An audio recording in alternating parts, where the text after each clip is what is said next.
नमस्कार। Evidence lecture series में मैं आपका मित्र डॉक्टर अमिताभ एक बार फिर आपका हार्दिक स्वागत करता हूं। आज बात कर रहे हैं सेक्शन नंबर 112 की। 112 इंडियन एविडेंस एक्ट जो कि एक कंक्लूसिव प्रूफ की बात करता है। किस बारे में कंक्लूसिव प्रूफ? कंक्लूसिव प्रूफ का यहां हेड है birth during marriage, conclusive proof of legitimacy. Section 112 की इस लेक्चर में देखेंगे सबसे पहले कि बेयर क्या कहता है, फिर इसके बाद की कौन कौन सी कंडीशंस पूरी करनी होगी सेक्शन 112 के कंक्लूसिव प्रूफ के प्रिजम्पशन को अप्लाई करने के लिए। इसके बाद कुछ केसेस आएंगी। केसेस में देखेंगे चिरुकुरु वेंकटेश्वरलु वर्सेस ची वेंकटरमन की केस। इसके बाद अम्माथेई वर्सेस कुमार सेन की केस आएगी।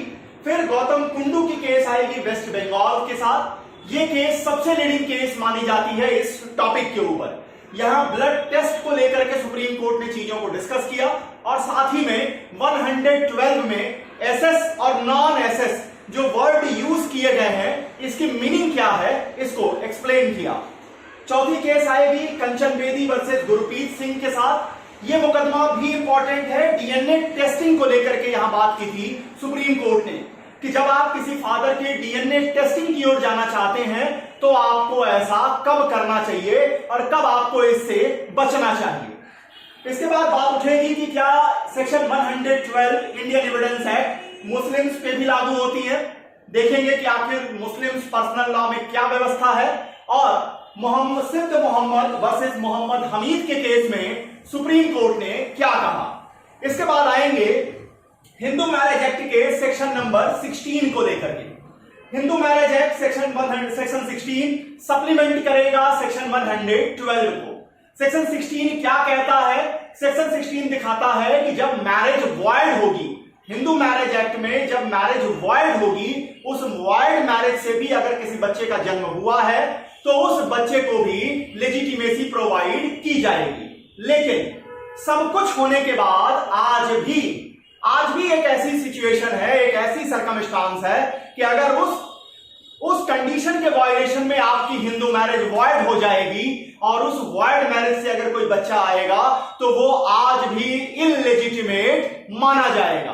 कौन सी वो कंडीशन होगी इसको भी डिस्कस करेंगे। शुरू करते हैं सेक्शन नंबर 112 जो कि कंक्लूसिव प्रूफ की बात करता है। जब आप किसी चीज को कंक्लूसिव प्रूफ कहते हैं तो इसका सीधा मतलब है कि यहां पर दोनों पार्टीज में से कोई भी पार्टी से एविडेंस डिमांड नहीं की जाएगी। कोर्ट क्या करेगी? प्रिजम्पशन लेके चलेगी। और इंडियन एविडेंस एक्ट के सेक्शन 112 में जिस कंक्लूसिव प्रूफ की बात की गई है इसको आप सिर्फ एक तरीके से ही डिस्प्रूव कर सकते हैं। सेक्शन 112 कहता क्या है? According section 112 the fact that any person was born during the continuance of a valid marriage between his mother and any man or within 280 days after its dissolution, the mother remaining unmarried shall be conclusive proof that he is a legitimate son of that man, unless it can be shown that the parties to the marriage had no access to each other at any time when he could have begotten। अब यहां समझिए section 112 का bear कह क्या रहा है। Section 112 का bear यह कहता है कि अगर किसी भी व्यक्ति का जन्म उसकी मां और किसी व्यक्ति के वैलिड मैरिज के कंटिन्यूएशन में हुआ है, वैलिड मैरिज के कंटिन्यूएशन में हुआ है या उस मैरिज के डिसोल्यूशन से, डिसोल्यूशन कैसे हो सकती है? डिवोर्स से भी हो सकती है या फादर या मदर के फादर के एक्सपायरी से मान लीजिए, क्योंकि मदर का रहना यहां जरूरी है। तो डिसोल्यूशन होने से चाहे वो डिवोर्स के जरिए या फादर की एक्सपायरी से 280 डेज के अंदर हुआ है तो ये कोर्ट कंक्लूसिव प्रूफ के रूप में मान के चलेगी कि वो बच्चा जो है वो लेजिटिमेट चाइल्ड है उस मदर का और उस फादर का, उस मैन का जिसके साथ वो उसकी मां विवाहित रही। इसमें सिर्फ एक तरीका है आप इस कंक्लूसिव प्रूफ को डिस्प्रूव कर सकते हैं कि पार्टीज के पास आपस में एसेस करने का उस दौरान कोई मौका नहीं था, कोई भी रास्ता अवेलेबल नहीं था एसेस एक दूसरे को हासिल करने का। यहां सबसे इंपॉर्टेंट जो इंटरप्रिटेशन निकल के आएगी वो एसएस और नॉन एसएस वर्ड की होगी, जिसे गौतम कुंडू के केस में सुप्रीम कोर्ट ने इस्टैब्लिश किया है उसको एक्सप्लेन किया है।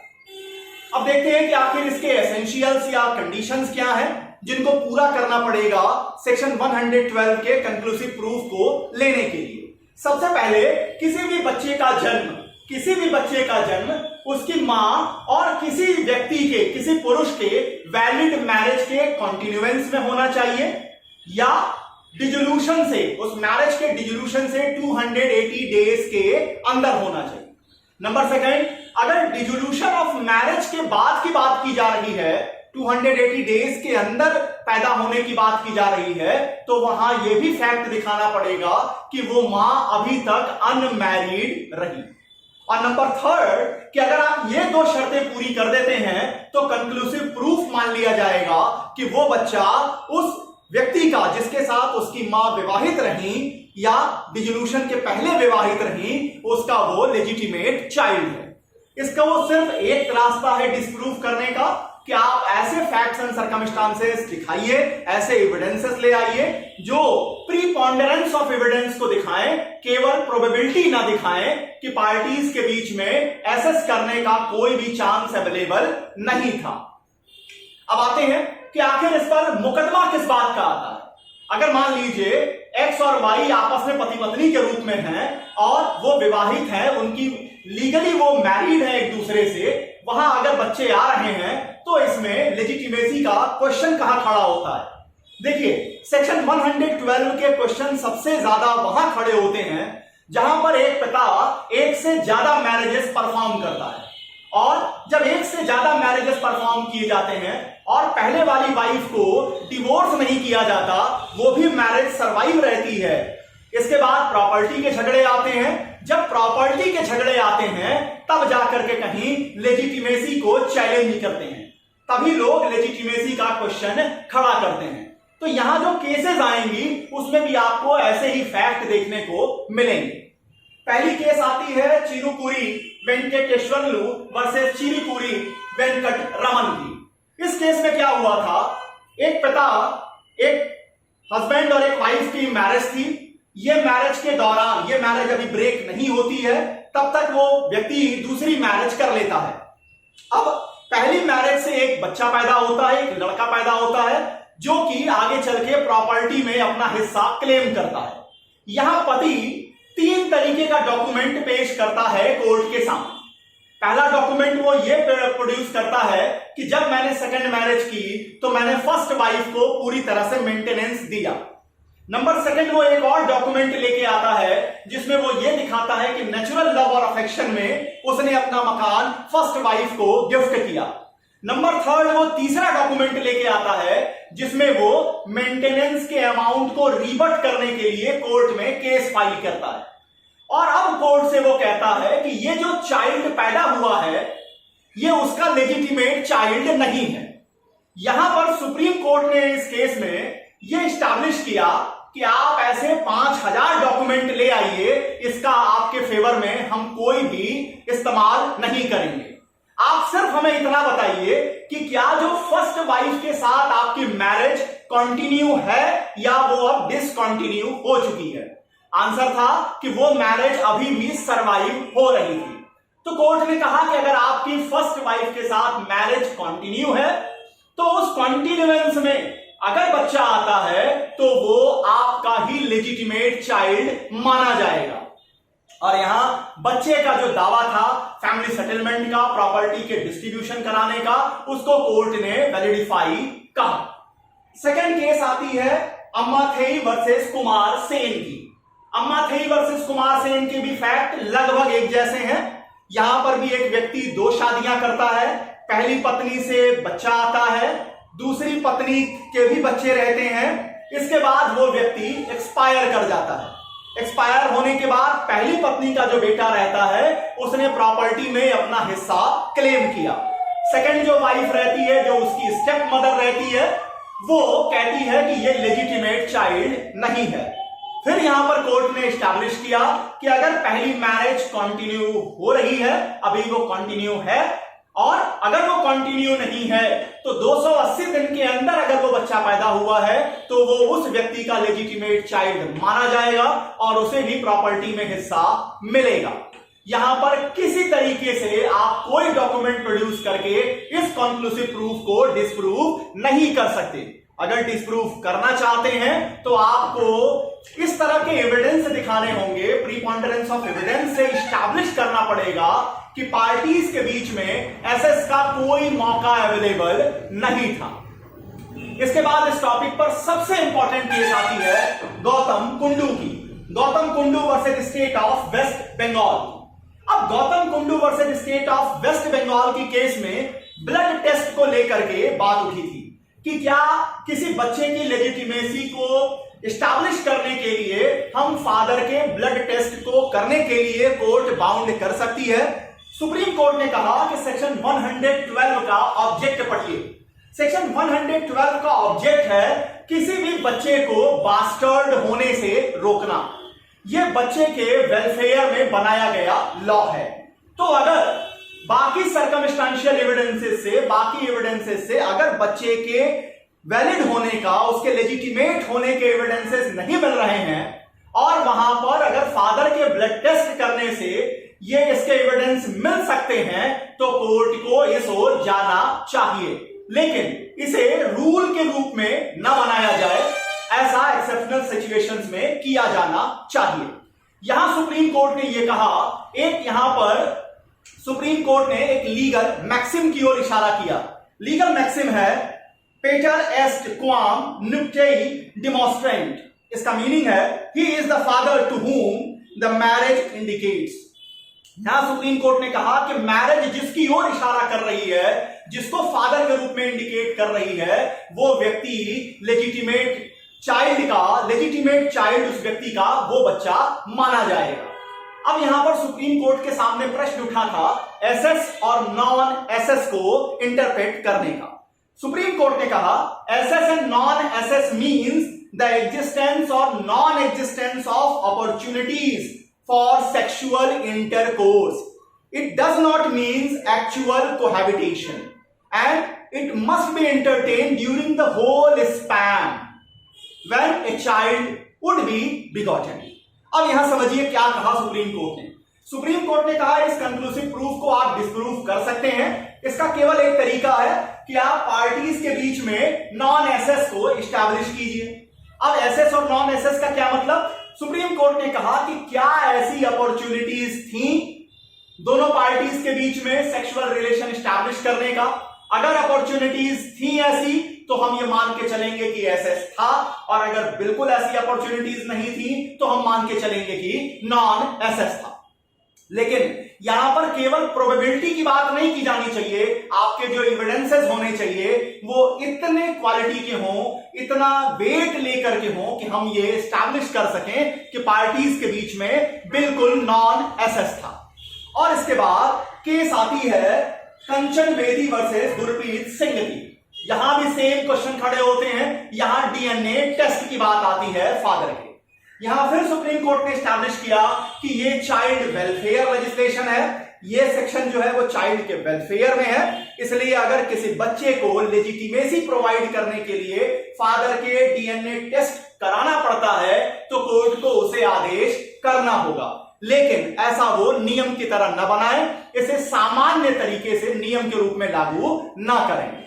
अब आते हैं सेक्शन 112 क्या मुस्लिम्स पर भी लागू होगा? अब देखिए यहां पर जो इंडियन एविडेंस एक्ट है वो हिंदू मुस्लिम सिख ईसाई देख करके डिफरेंशिएट नहीं करता। आखिर ये प्रश्न उठा कि मुस्लिम पर्सनल लॉ में जब आप देखेंगे तो वहां पर एक रूल है उनके पर्सनल लॉ का जो ये कहता है कि अगर पिता के मर जाने से या तलाक हो जाने से किसी में 6 महीने, किसी में 2 साल और कहीं कहीं 4 साल के अंदर भी अगर बच्चा पैदा होता है तो वो बच्चा लेजिटिमेट चाइल्ड माना जाएगा उस व्यक्ति का जिसके साथ वो स्त्री विवाहित थी। अब प्रश्न उठा कि क्या जब विवाद होगा तो हम पर्सनल लॉ को अप्लाई करेंगे या सेक्शन 112 को अप्लाई करेंगे? केस का नाम आया सिफ्त मोहम्मद वर्सेस मोहम्मद हमीद। यहां क्या था कि एक बच्चा अपने माता पिता के विवाह से केवल 6 महीने के अंदर ही पैदा हो जाता है। अब यहां उस बच्चे के लेजिटिमेसी का प्रश्न खड़ा हुआ। सुप्रीम कोर्ट ने कहा कि सेक्शन 112 मुस्लिम्स पर भी लागू होगी। यहां ऐसा कोई डिफरेंशिएशन रिलीजन के नाम पर नहीं किया जाएगा और यह बच्चा जो कि कॉन्टिन्यूएंस ऑफ मैरिज में आया है, कॉन्टिन्यूएंस ऑफ मैरिज के दौरान पैदा हुआ है, यह लेजिटिमेट माना जाएगा। सुप्रीम कोर्ट ने यहां और स्पष्ट किया कि देखिए, यह कॉन्टिन्यूएंस ऑफ मैरिज परफॉर्म होने से अगर 2 दिन बाद भी बच्चा पैदा हुआ है तो भी हम यह मानेंगे कि वो बच्चा उसी व्यक्ति का लेजिटिमेट चाइल्ड है। आप कहेंगे ये कैसे पॉसिबल है? अगर उस व्यक्ति को एक अवसर है कि वो नॉन एसेस साबित कर सकता है, नॉन एसेस का एविडेंस दे करके इस कंक्लूसिव प्रूफ को डिस्प्रूव कर सकता है। अगर वो ना करना चाहे तो लॉ यही प्रिज्यूम करके चलेगा कि वो बच्चा उस व्यक्ति का लेजिटिमेट चाइल्ड है। अब आते हैं हिंदू लॉ पर। हिंदू मैरिज एक्ट के सेक्शन 16 की क्या व्यवस्था है? हिंदू मैरिज एक्ट में आप 3 तरह की मैरिजेस देखते हैं, वॉइड मैरिज, वैलिड मैरिज और तीसरा वॉइडेबल मैरिज। जब हम सेक्शन आप देखते हैं वॉइड मैरिज को, तो वॉइड मैरिज को जब आप देखेंगे तो वहां 3 तरीके हैं किसी मैरिज के वॉइड होने के। नंबर 1, जब सपिंड का वायलेशन हो। नंबर 2, जब पहले से जीवित पति पत्नी हो। और नंबर 3, जब प्रोहिबिटेड डिग्री में शादी की गई हो। तो ये 3 ऐसे तरीके हैं, अगर इस 3 रूल्स का वायलेशन करके शादी होगी तो वो मैरिज वॉइड मैरिज मानी जाती है। हिंदू लॉ में एक और इंपॉर्टेंट चीज है, वो है सेक्शन 7 में सप्तपदी की बात की गई है कि या तो शादी कैसे परफॉर्म होगी, दोनों पार्टीज में से किसी पार्टीज के सेरेमनीज के जरिए होगी, रिचुअल्स के जरिए होगी, और अगर जहां कोई ऐसा स्पेसिफिक रिचुअल नहीं है वहां सप्तपदी की जाएगी, 7 फेरे किए जाएंगे और शादी तभी वैलिड मानी जाएगी जब 7वां फेरा कंप्लीट हो जाएगा। अब सेक्शन 16 पे आइए। सेक्शन 16 क्या कहता है?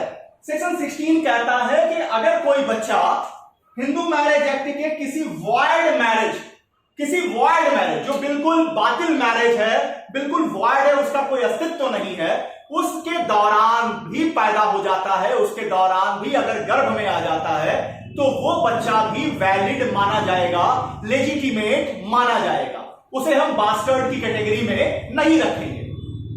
तो इसका मतलब कि section 16 section 112 Indian evidence act को सप्लीमेंट कर रहा है। लेकिन एक बात पर ध्यान दीजिएगा, यहां जो सेक्शन 16 है वो सिर्फ उन्हीं बच्चों को वैलिडिफाई कर रहा है जो बच्चे या तो प्रोहिबिटेड डिग्री के वायलेशन में जिनके माता पिता का मैरिज वॉइड हो, या लिविंग स्पाउस पहले से कोई और है इस कारण से उनके माता पिता की मैरिज वॉइड हो, या सपिंड रिलेशन है माता पिता के बीच में इस कारण से मैरिज वॉइड हो। आज भी अगर मान लीजिए सप्तपदी का वायलेशन किया गया है और सप्तपदी के वायलेशन के कारण कोई हिंदू मैरिज अगर वॉइड हो रही है तो सप्तपदी के वायलेशन में हुए वॉइड मैरिज से पैदा हुए बच्चों को आज भी बास्टर्ड की ही कैटेगरी में रखा जाएगा।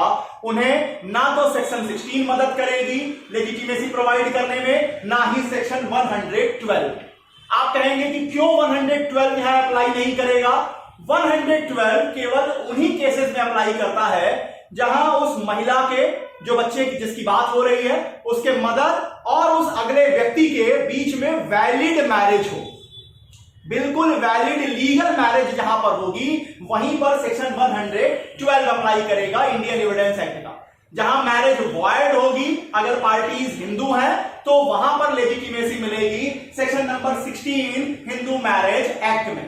एक्सेप्शन सिर्फ एक है, अगर सप्तपदी का वायलेशन करके कोई हिंदू मैरिज वॉइड है तो ऐसी हिंदू मैरिज जो कि वॉइड है सप्तपदी के वायलेशन के कारण, वहां अगर कोई बच्चा आता है, उसके रिजल्ट में बच्चा आता है तो वो बच्चा आज भी इललेजिटिमेट माना जाए।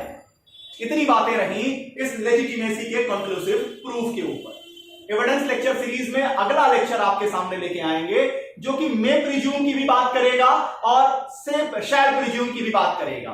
सेक्शन नंबर 113A और सेक्शन नंबर 113B में एक जगह वो क्रुएल्टी की प्रिजम्पशन करेगा और दूसरी जगह डावरी डेथ की बात होगी क्या होंगे इन सारी चीजों के एनालिसिस लेकर आपके सामने उपस्थित होऊंगा।